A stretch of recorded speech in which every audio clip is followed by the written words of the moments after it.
हुआ।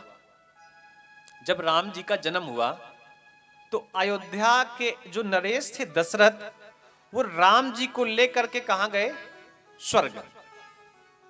और स्वर्ग में कौन था? इंद्र। और इंद्र के यहां भी एक लड़का हुआ था, इधर दशरथ के यहां लड़का हुआ। दशरथ के बेटे का नाम राम और इंद्र के बेटे का नाम जयंत। लेकिन जैसे ही दशरथ जी अपने बेटे को लेकर के स्वर्ग में गए तो सभी ने कहा, अरे राम आ गए, राम आ गए। इंद्र ने भी उनको प्रणाम किया, राम को सबने प्रणाम किया, क्योंकि ये सब जानते थे कि ये भगवान है। जयंत के मन में एक बात आई कि मैं तो यहां रोज घूमता हूं, मुझे तो कोई प्रणाम नहीं करता, और ये धरती का एक बालक यहां पे आया है।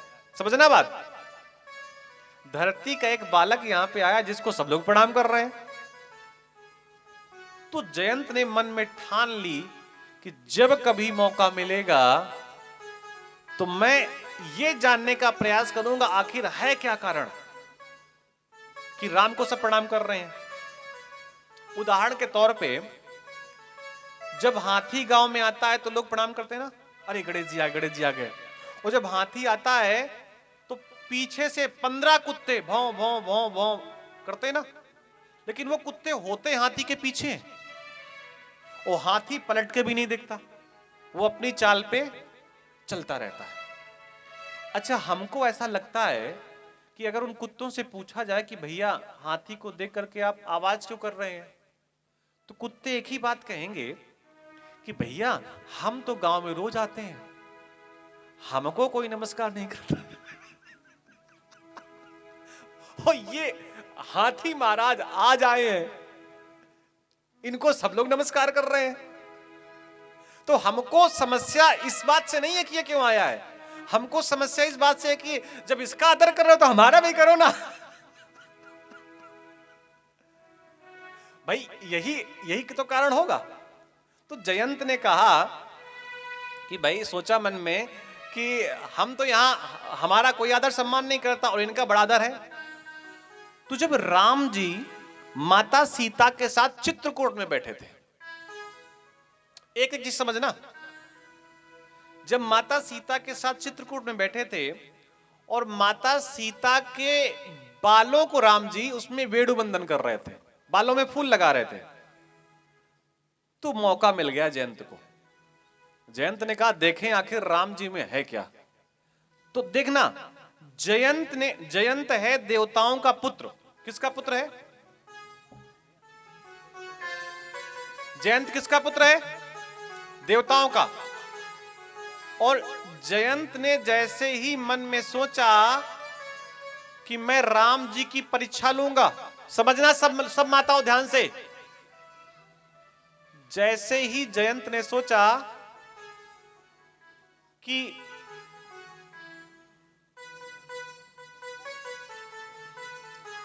ये रूपाली बिटिया है जिसकी तरफ से 20 पुष्प मुद्राएं आई हुई हैं, छोटी सी बिटिया है, परमात्मा इनका कल्याण करे। जयंत ने जैसे सोचा कि मैं राम की परीक्षा लूंगा, बोला भैया इस लाइन को याद कर लेना जीवन भर, उसने केवल सोचा है कि मैं राम की परीक्षा लूंगा, देवताओं का बेटा कौवा बन गया। केवल सोचने से आप किसी का अपकार करना चाहेंगे तो परिणाम ये हो जाएगा, है देवता और बन क्या गया कौवा, केवल सोचने से। और जाकर के माता सीता के पैर में चोंच मार दी, पैरों से रक्त निकला। ये भैया आकाश हैं जिनकी तरफ से 20 पुष्प मुद्राएं परमात्मा के चरणों पे आई हैं। नाम इनका इसलिए पुकारा जा रहा है विशेष करके क्योंकि छोटे बच्चे हैं और बहुत अच्छा लग रहा है। चोंच मारी, रक्त निकला, तो सीता के पैरों से रक्त निकला, तो राम जी वहां धनुष बाण तो लिए नहीं थे, धनुष बाण तो लिए नहीं थे, तो वहीं बगल में सींग पड़ी हुई थी, तो सींग को उन्होंने ऐसे ही मंत्र करके अभिमंत्रित करके छोड़ दिया। किसके पीछे? कौवे के पीछे। अब ये बेटा अभी विशाल बच्चा है छोटा सा, जिसकी तरफ से 10 पुष्प मुद्राएं आई हैं, और ऐसे विशाल पुत्र का विशाल हृदय और उनके विशाल हृदय वाले माता पिता, सबका धन्यवाद। और भैया बच्चे को प्रसाद दीजिए।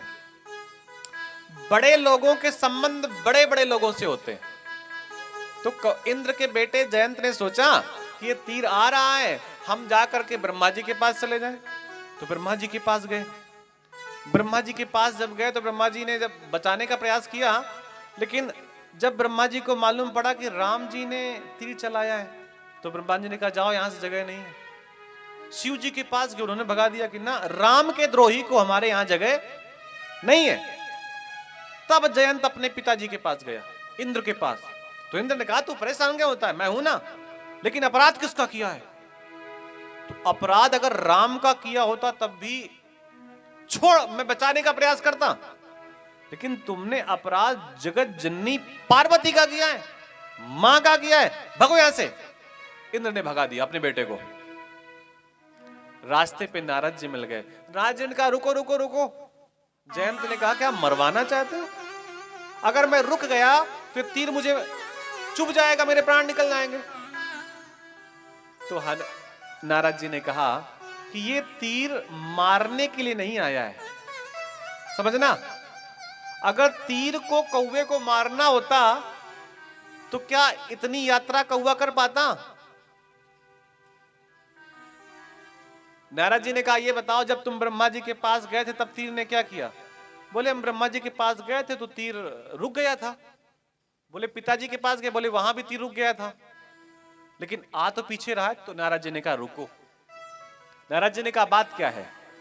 पूरी बात जब जयंत ने बताई तो नारद जी ने कहा कि आखिर गए क्यों आप भगवान के पास सीता का अपराध करने के लिए?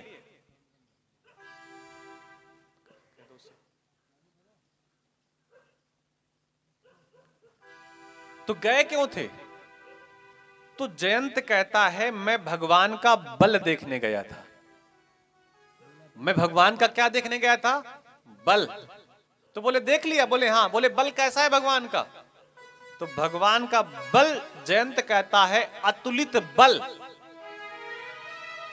तो नारद जी ने कहा एक काम करो, समस्या जहां से हुई थी समाधान भी वहीं होगा, समाधान कहीं और नहीं होगा।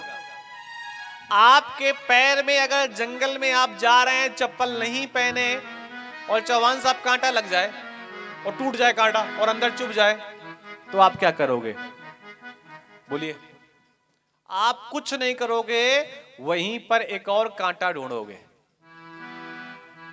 तो एक और कांटा इसलिए ढूंढेंगे कि अभी एक पैर में चुभा, दूसरे में बराबर चुभा लें, इसलिए कि दोनों पैर में बराबर कांटा हो जाए।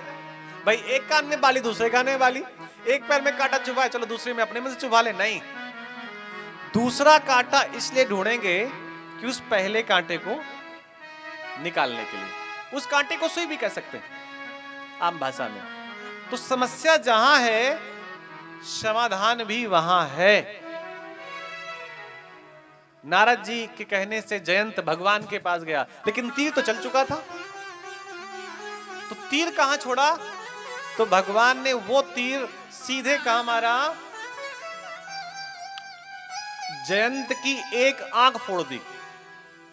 जयंत की एक आंख फोड़ दी और एक आंख फोड़ करके उसको क्षमा कर दिया। फिर वापस आया तो नारद जी ने कहा अब क्या देखा? तो जयंत कहता है अतुलित बल, अतुलित प्रभुताई। उनका बल भी कैसा है? अतुलित। और उनकी प्रभुता भी कैसी है? वो भी अतुलित है। और ये किसके बारे में कहा? राम जी के बारे में। तो राम जी के बारे में बल कितना है ये हम थोड़ी सी चर्चा कर रहे थे।